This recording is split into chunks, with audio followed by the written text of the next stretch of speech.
বাগমারি গ্রাম।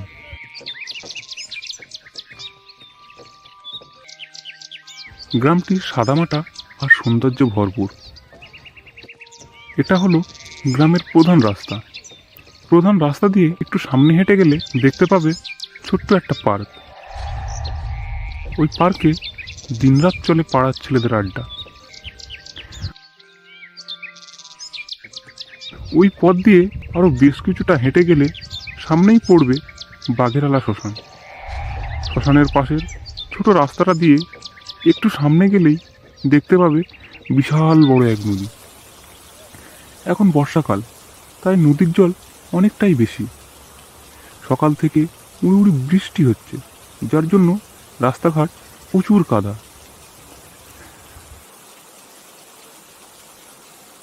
বিল্টু, অপূর্ব আর বান্টি তিন বন্ধু রাত প্রায় 11টার দিকে উড়ি উড়ি বৃষ্টির মধ্যে হাতে একটা টর্চ আর জাল নিয়ে বের হয়েছে নদীতে মাছ ধরার উদ্দেশ্যে।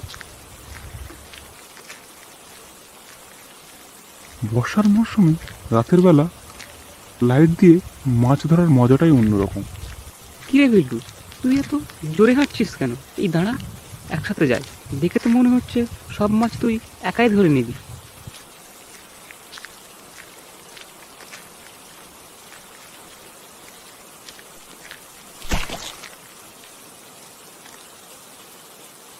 হ্যাঁ হ্যাঁ হ্যাঁ হ্যাঁ, অতি চালাকের গলায় দড়ি।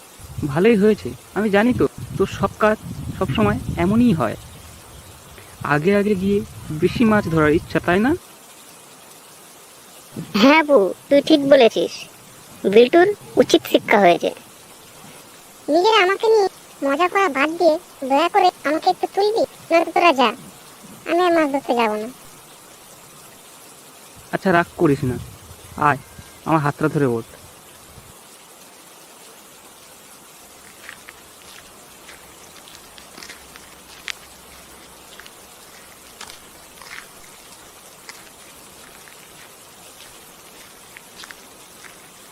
এরপর তারা তিনজন শ্মশানের পাশের ছোট রাস্তাটা ধরে হাঁটতে হাঁটতে নদীর দিকে মাছ ধরতে চলে যায়।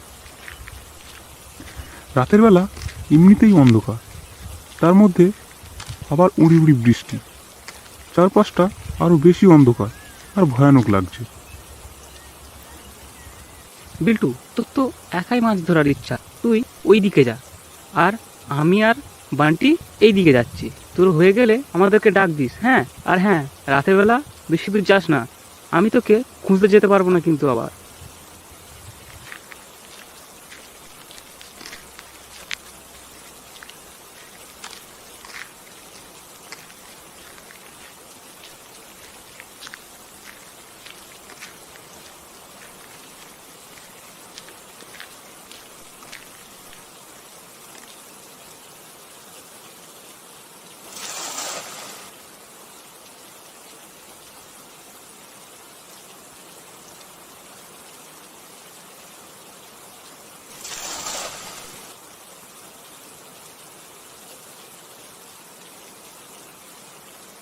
প্রায় ঘন্টাখানেক মাছ ধরার পর বিল্টু ঘাটের দিকে ফিরে যায়। সে ফিরে গিয়ে অপূর্বদেরকে ডাক দিল। অপূর্ব, এই অপূর্ব, তোরা কত দূর? চল, বাড়ি যাবি না? বেশ অনেকটাই রাত হয়েছে, আর দেরি করাটাই মনে হয় ঠিক হবে না। একটু দূর থেকে অপূর্ব উত্তর দিল,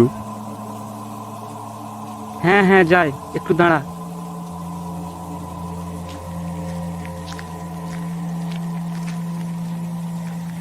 একটু পরে তারা দুজন ঘাটে ফিরে এলো।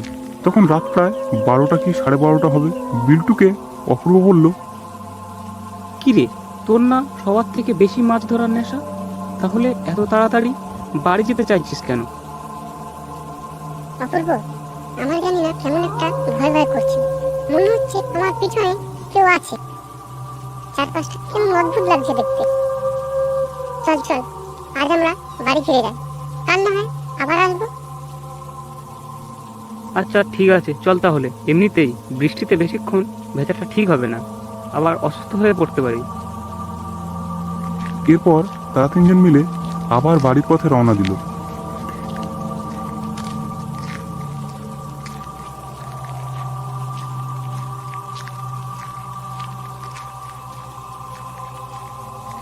কিছুটা পথ হাঁটার পরে শ্মশানের কাছে এসে তারা দেখতে পেল কয়েকটা লোক দাঁড়িয়ে একটা লাশ পোড়াচ্ছে।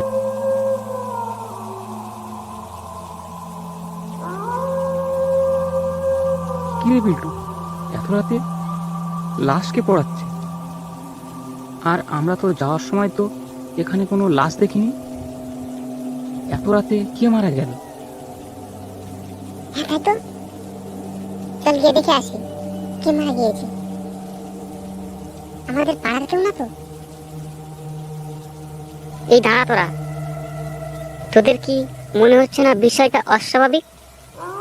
এখন বাজে প্রায় রাত 1টা মতন, আবার উড়ি উড়ি বৃষ্টি। এমন সময় কি কেউ লাশ পড়ায়? বিষয়টা কেমন যা অস্বাভাবিক মনে হচ্ছে না? চল চল বাড়িতে ফিরে যাই, কে মারা গিয়েছে সেটা দেখার দরকার নেই। আরে না না, এমন কিছু না তো হতে পারে। চল গিয়ে দেখে আসি কে মারা গিয়েছে। আর তাছাড়া ভয়ের কি আছে, আমরা 3জন তো আছি।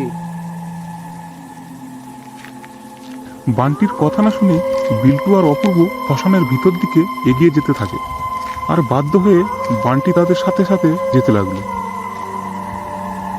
শ্মশানে দাঁড়িয়ে থাকা লোকগুলোর কাছে গিয়ে অপূর্ব জিজ্ঞাসা করলো, দাদা, এই যে দাদা, শুনছেন? আচ্ছা, কে মারা গিয়েছে একটু বলুন তো। লোকগুলো উল্টো দিকে মুখ ঘুরিয়ে দাঁড়িয়ে আছে। অপূর্বর কথা তারা কানে নিল না। অপূর্ব আবার লোকগুলোকে জিজ্ঞাসা করলো, দাদা বললেন না যে কি মারা গিয়েছে? এবার লোকগুলো তাদের দিকে একসাথে ফিরে তাকালো। লোকগুলোকে দেখে তারা 3জন ভয়ে জড়সড় হয়ে গেল। লোকগুলোর চেহারার মধ্যে শুধু দাঁত ছাড়া আর কিছুই নেই। এমন চেহারা দেখে তাদের জ্ঞান হারাবার উপক্রম। লোকগুলোর মধ্যে একজন বলল, কি তোরা জানিস না রাতের বেলায় এই শ্মশানের পথ দিয়ে যাতায়াত মানা আছে? এখন কে বাঁচাবে তোদের? বলেই সবাই একসাথে অট্ট হাসিতে মেতে উঠল। এমন অবস্থা দেখে ভয়ে ভয়ে অপূর্ব বিল্টুকে বলল, পালা বিল্টু, পালা। বলেই অপূর্ব বিল্টুর দিকে তাকিয়ে দেখলো অলরেডি বিল্টু মাটিতে পড়ে অজ্ঞান হয়ে আছে। বিল্টু, কি হলো? বিল্টু ওঠ তাড়াতাড়ি। এমন পরিস্থিতি দেখে বান্টি অপূর্বর হাতটা টেনে ধরে বলল, আরে পাগল, আগে নিজের জীবনটা বাঁচা, চল চল এখান থেকে পালাই। বলেই দুজনে পালাতে শুরু করল।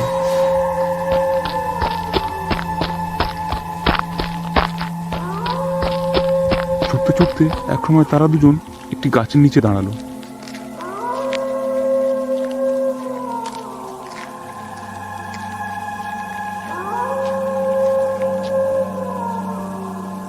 বান্টি, কারা ছিল বলতো? জানি না, জানি না রে বন্ধু, এতটুকু বলতে পারবো, ওখানে থাকলে আমরা আর প্রাণে বেঁচে ফিরতাম না।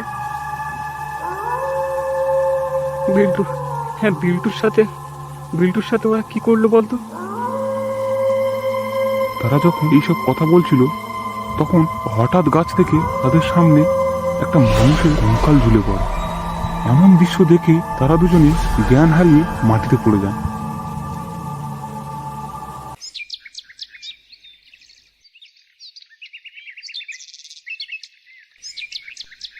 পরের দিন যখন তাদের দুজনের জ্ঞান ফেরে তখন সকাল হয়ে গিয়েছে।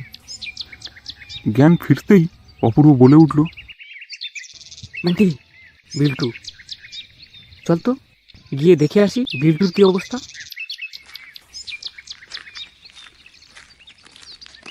তারা দুজন হাঁটতে হাঁটতে শ্মশানে এসে দেখলো বিল্টু মাটিতে পড়ে আছে। বিল্টুর কাছে গিয়ে দেখলো বিল্টুর চেহারাটা একদম সেই রাতের লোকগুলোদের মতন চেহারা হয়ে গিয়েছে। চেহারায় শুধু দাঁত ছাড়া আর কিছুই নেই। তাদের আর বুঝতে বাকি রইল না যে বিল্টুর সাথে ওরা কি করেছে। আর আশ্চর্যের বিষয় হলো পুরো শ্মশান জুড়ে কোনো মানুষ পোড়ানোর চিহ্ন পর্যন্ত নেই।